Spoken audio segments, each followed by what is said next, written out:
লাল শাকের দানা ছড়ানোর পর মাত্র 2 সপ্তাহের মধ্যেই কিন্তু এই লাল শাক খাওয়ার মতো হয়ে যায়। আমি এখানে এই গাছের জন্য মাটি প্রস্তুতের সময় সামান্য ভার্মিকম্পোস্টের সাথে বাগানের মাটি মিশিয়ে এই শাকের মাটি প্রস্তুত করে নেই।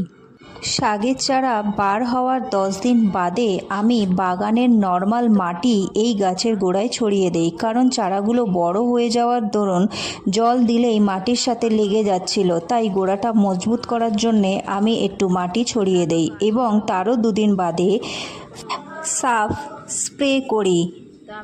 আপনারা জানেন লাল শাকের বিশেষ কোনো পরিচর্যার প্রয়োজন হয় না, খুব সামান্য দেখভালেই লাল শাক খুব তাড়াতাড়ি বৃদ্ধি পায়।